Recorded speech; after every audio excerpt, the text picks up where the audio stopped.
Hello, everyone, and welcome. I'm Adam Badawi. I'm on the faculty at UC Berkeley Law. I'm a member of the Berkeley Center for Law and Business, which is co-presenting this forum along with Freshfields, which has been doing this with us for several years now. As you can see, this is our 11th year presenting this forum. And a common refrain at this forum is maybe next year, right? Maybe next year will be the year when the deal making finally picks up. And I think at the beginning of this year, there was a palpable sense of excitement that this was the year, right? It's going to happen. And as you are all aware, the clouds of uncertainty have made it such that perhaps it will be next year, right? Or maybe this year, right? We don't know. But one good thing about uncertainty is it gives us a lot to talk about, right? So we're going to talk about some of those things today. There's technological uncertainty, right? What is the role of AI in deal making and in the work that we do, right? So we have a couple programs on that. And as you're all aware, there's significant regulatory uncertainty as well. And so we're going to be lucky enough to hear from the Attorney General of California about regulatory affairs. We're going to hear from FTC people about that. And there's even been uncertainty about the place of Delaware in the corporate law firmament. And so we're lucky enough to have a judge from Delaware, a judge from Nevada, and a judge from Texas who are all going to talk to us about developments in corporate law. And so we're really excited for that.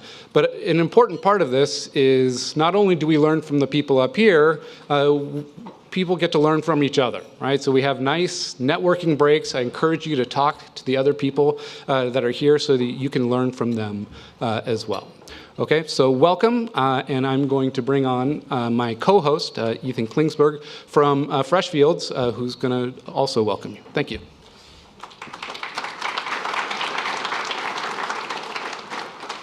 Thanks. I thought Adam was going to get up and talk about the animal spirits of M&A that have been unleashed, and now that's sort of become a joke. But it is amazing just how you notice how advisors love to talk about, the pipeline is huge and all this, everything's coming, and how M&A is so healthy for companies. It cures all ills, get rid of activists.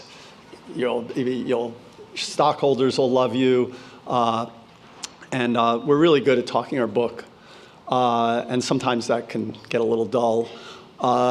And so then I was thinking that that's one way that a lot of advisors come off. Then there's the other school, which I call the alarmist school.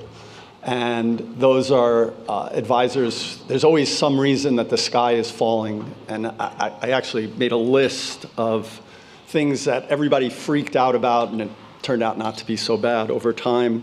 There was proxy access. Oh my gosh, if we have proxy access, everything will end. Majority voting for directors, universal proxy. There was a time when appraisal rights were the devil. Sarbanes-Oxley 404. Data privacy rules. Now artificial intelligence is going to end everything. Dual class are going to sunset. Oh, we have to solve that. That's going to be terrible if the dual class starts sunsetting.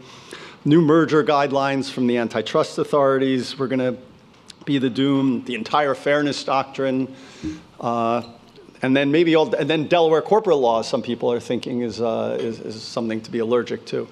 And you have all these advisors putting out memos, very alarmist, saying if you don't read these memos and you don't pay attention to all these potentially toxic issues, you're in terrible trouble. A bit of overreaction. I don't know which is worse, the guys who spend all their time talking their book or the guys who are just always alarmist. I think there's a third school, which is kind of I call the realist school, and that's what we've tried to focus on at this conference over the last 11 years, which is, okay, let's find out what the real deal is. Let's hear from the regulators in Washington and find out what they really think about what the consumer welfare standard. Let's find out what they really think about remedies. Let's let's hear from the judges in Delaware. Let's find out, what is the real deal with conflicts and about what has to be disclosed, et cetera. So, let's get down to it and get into the nitty gritty. And I think that's very comforting. And there's a lot of ways we could rest easy and think, as long as we get into the realist approach, that's the most healthy way to go. There is though, a fourth approach. And I think that's a bit neglected, but I think it merits rethinking these days, because if you're just being realistic about what's coming out of the courts or the regulators, there's a lot of funny stuff these days, actually disturbing trends and trajectories that are coming out of the government. And so if you're just trying to be realistic, maybe we end up in a very awkward place. And so I just want to tell one quick anecdote, just by something that I'm familiar with, so I'll just talk about myself.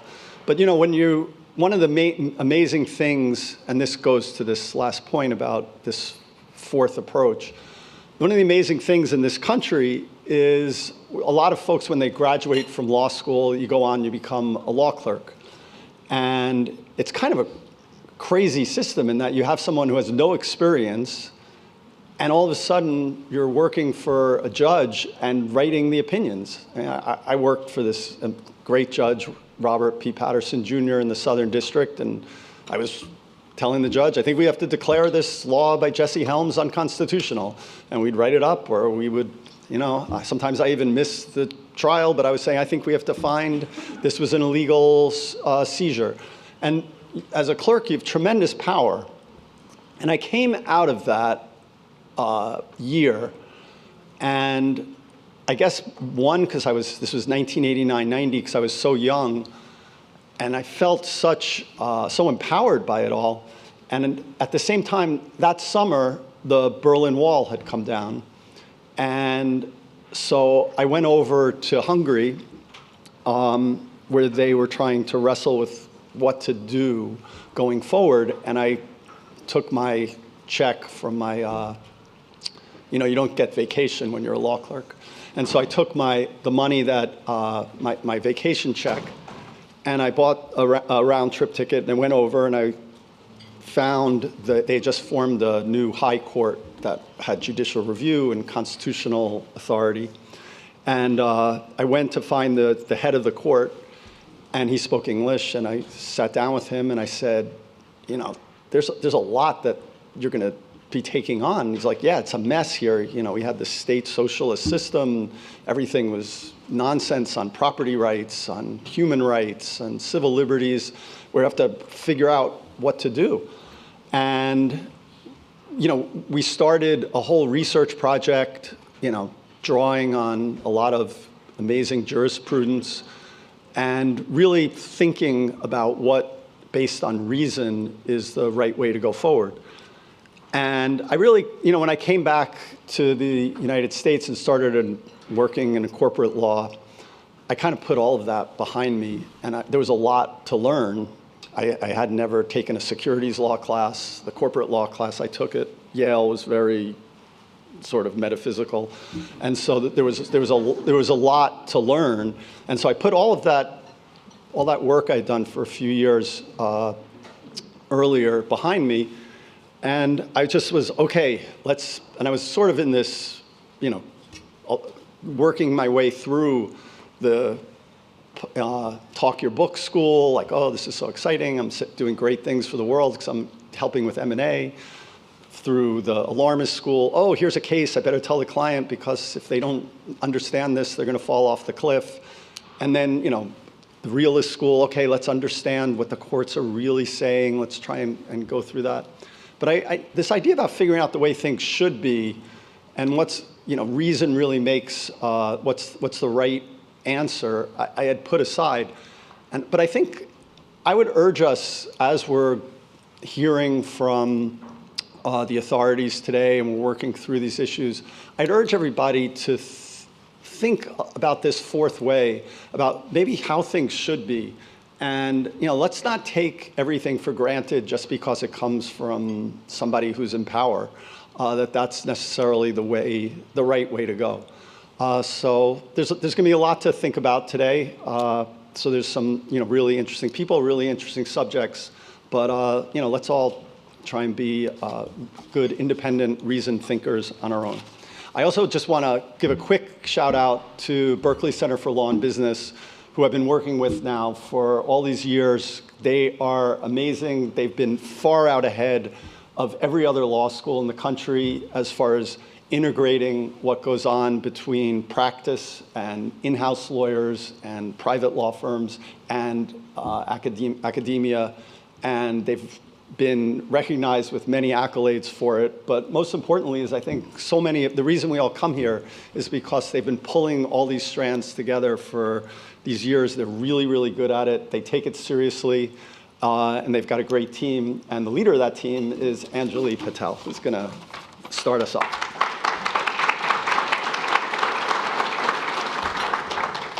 Well, hello, everyone. Good afternoon. You're going to be seeing my face a lot today.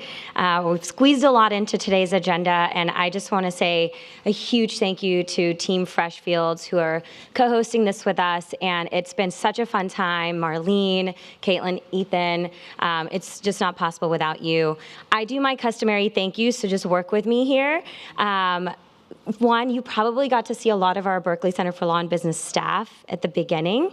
They're wonderful. We have a lot of students who volunteer their times, who are student workers with us. And if you get a moment, say hello to them. It means a lot to interact with the audience. And this is not easy work, which is why I'm up here to first and foremost, I want to just say a huge thank you to our faculty, Adam Badawi, Frank Partnoy, faculty director Stavros Godinas, our thinkers, folks who make these discussions deeper. We really, really thank you for being here, taking time in what is kind of the busiest period of the semester, what I understand.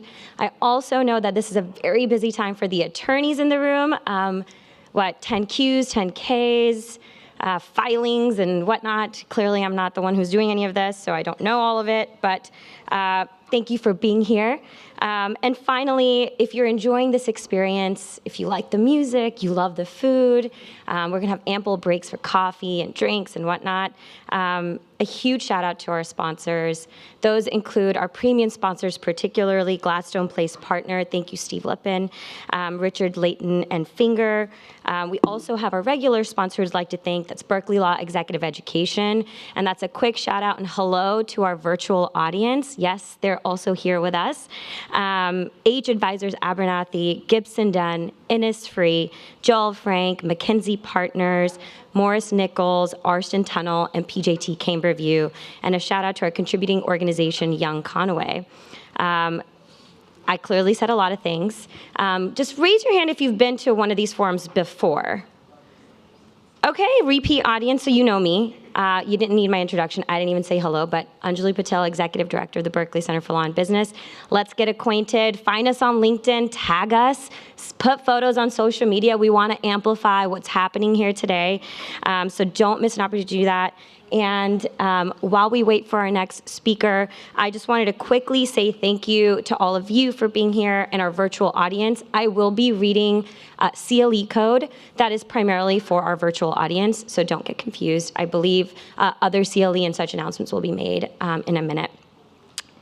So with that, it is my pleasure to welcome our keynote speaker, Attorney General Rob Bonta, who is going to be in conversation with Janet Kim, partner at Freshfields, and former White House counsel attorney, and Adrian A. Cragen, professor of law at Berkeley Law, Frank Partnoy.